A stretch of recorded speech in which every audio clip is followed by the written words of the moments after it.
আমরা চাই না যে আমাদের দেশে কোনো ভাস্কর্য, কোনো মন্দির, কোনো বৈষম্য বিরোধী ছাত্র আন্দোলনে ছাত্রদের পক্ষে শুরু থেকেই নিজের অবস্থান পরিষ্কার করেছেন ছোট পর্দার জনপ্রিয় অভিনেত্রী সাফা কবির। সামাজিক যোগাযোগ মাধ্যমে ও রাস্তায় নেমে তিনি দিয়েছেন স্লোগানও। সে সময় ছাত্রদের ওপর সংগঠিত নৃশংস হত্যাকাণ্ডের নিরপেক্ষ বিচারের দাবি করেছেন এই শিল্পী। সাফা কবির বলেন, আমরা নতুন করে দ্বিতীয়বারের মতো স্বাধীনতা পেয়েছি। এখন এই স্বাধীনতা ধরে রেখে সামনের দিক এগিয়ে যেতে হবে। আগে কি হয়েছে না হয়েছে সেটি নিয়ে বেশি আলোচনা না করে সামনের দিকে এগিয়ে যাওয়াটা এখন আমাদের মূল লক্ষ্য হওয়া উচিত। কারণ নতুন এই বাংলাদেশটি অনেক কষ্টের বিনিময়ে আমরা পেয়েছি।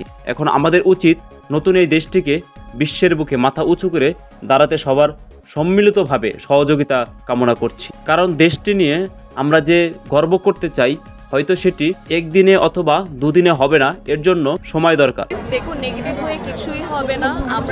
আমাদের এখন সময়, সে সময়টি সখ্য ব্যবহারে কাজে লাগাতে হবে।